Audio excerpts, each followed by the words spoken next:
안녕하십니까. 네오젠과학학원 이재용 강사입니다. 자, 이번 시간에는 2024학년도 1학기 중간고사 통합과 지상고등학교 내신 분석을 해보도록 하겠습니다. 자, 지상고등학교 시험 문제를 보면은 예년보다 상당히 난이도가 높아진 것을 확인할 수 있습니다. 그래서 전체적인 평을 보면은 중상 이상의 난이도로 출제가 되었다 라고 볼 수 있고, 학생들의 체감 난이도는 이것보다 훨씬 더 높았을 것이라고 생각이 듭니다. 중학교 과정에서 시험 보던 유형이랑 고등학교 과정에서 시험 보던 유형이랑 전혀 다르기 때문에 체감 난이도는 상당히 높았을 것이다 라고 생각이 들고요. 그리고 조심스럽게 1등급 컷은 80점대 후반 정도로 예상을 해보고 있습니다.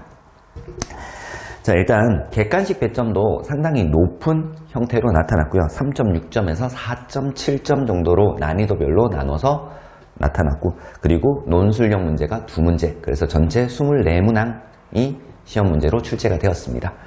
자, 그래서 난이도별로 보면은 상 문제가 한 24문제 중에서 6문제 정도 그래서 출제가 되었고, 그리고 중상 정도가 4문제 정도 출제가 되었다. 그래서 전체 24문제 중에서 중상 이상의 난이도 문제가 10문제 이상이 출제된 것으로 봐서 체감 난이도가 상당히 높았다. 그리고 거의 대부분의 문제가 수능형 문제, 그리고 추론하는 문제, 계산형 문제들이 나왔기 때문에 50분이라는 시간 동안에 문제를 다 해결할 수 있는 시간이 좀 부족하지 않았나, 그런 생각도 한번 해보고 있습니다. 자, 그래서 전체적으로는 그렇게 되고, 이제 문항별로 세부적으로 하나씩 보도록 하겠습니다. 자, 일단 2번 문항을 보면은 빅뱅 우주론에 대한 문제에서 출제가 되었어요.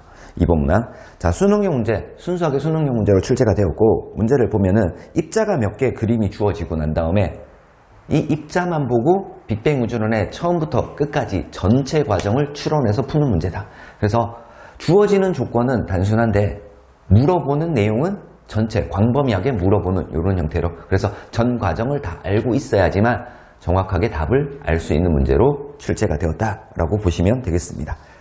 자, 그리고 쭉 넘어가서 이제 11번 문항을 보면 화학 파트 문제인데, 원소와 주기율표에 대한 문제다. 자, 요런 유형들의 문제들을 보면은 우리가 흔히 접할 수 있는 게 고등학교 2학년 화학 1 내신이나 모의고사 문제에서 주로 이런 형태로 많이 볼 수 있습니다. 그래서 수능형 문제고요. 자, 제시문을 주고 원소의 종류와 특징을 알아보는 문제다. 그래서 난이도가 그렇게 높지는 않았다. 근데 정확하게 판단을 할 수 있느냐, 정확하게 찾아낼 수 있느냐라는 거. 그래서 조금 헷갈리지 않고 정확한 개념을 잡고 있으면 충분히 풀 수 있는 문제였다라고 볼 수 있겠습니다. 자, 그리고 14번 문제를 보면은 14번 문제. 자, 이 문제도 화학 파트에서 나온 문제예요. 14번이랑 17번 두 문제를 볼 건데, 14번 문제, 17번 문제는 원소와 화학 결합에 대한 문제다. 그래서 14번 같은 경우는 원소와 이온 결합 문제인데, 자, 그림이 나와 있고 표가 나와 있는 상태야. 그래서 그림에서 이온이 됐을 때 그림처럼 만들어지는, 그리고 표를 보고 이온 개수비랑 그리고 전하량의 비의 관계를 정확하게 알고 있으면 쉽게 풀 수 있는 문제였다. 그래서 조금 까다롭게 나온 문제 중에 하나다. 이 문제도 수능형 문제로 볼 수 있겠습니다. 자, 그리고 17번 문제를 보면은 17번 문제는 원소와 화학결합에 대한 문제인데, 약간의 고난도 문제로 출제가 된 것이 아닌가, 그렇게 판단할 수 있고, 원소와 공유결합에 대한 문제로 출제가 되었다. 그래서 표에서 구성 원소가 몇 종류인지, 한 종류인지 두 종류인지 이렇게 출제가 되었고, 그리고 구성 원소의 원자수, 그리고 공유 전자쌍과 비공유 전자쌍을 보면서 얘네들이 옥텟 규칙을 만족하면서 어떻게 결합을 하고, 그리고 이 결합을 할 때 이들 원소가 어떤 원소인지까지 정확하게 판단을 해야지 풀 수 있는 문제이기 때문에 시간도 조금 오래 걸렸고, 그리고 여러 가지 경우의 수가 나타나기 때문에 판단하는 데도 조금 어려움이 있지 않았을까, 그렇게 생각해 볼 수 있는 문제여서 이 문제를 고난도 문제, 변별력을 가질 수 있는 문제라고 판단이 됩니다. 자, 18번 문제는 문제 자체는 어려운 문제가 아니었어요. 18번 문제. 규산형 광물에서 출제가 되었는데, 왜 이 문제를 한번 보고 넘어가냐면은, 자, 문제에서 규산형 광물에 대한 기본적인 내용들을 내주고 난 다음에 아까 2번 문제와 비슷하게 기본적인 내용이 나오고 난 다음에 전체적으로 세부적으로 꼼꼼하게 얼마나 꼼꼼하게 공부를 했느냐, 얼마나 꼼꼼하게 암기를 했느냐를 보기 위해서 나온 문제다. 그래서 중학교 때 공부했던 것처럼 약간 수박 겉핥기식 공부를 해서는 절대로 문제를 정확하게 풀 수 없다라는 걸 다시 한번 볼 수 있는 문제여서 이 문제를 한번 분석을 해봤습니다. 자, 그리고 난 다음에 22번 문항을 보도록 하겠습니다. 22번 문항. 자, 생명과학 파트인데 생명과학 2 파트에 어느 정도 연계되는 파트라고 보시면 되겠습니다.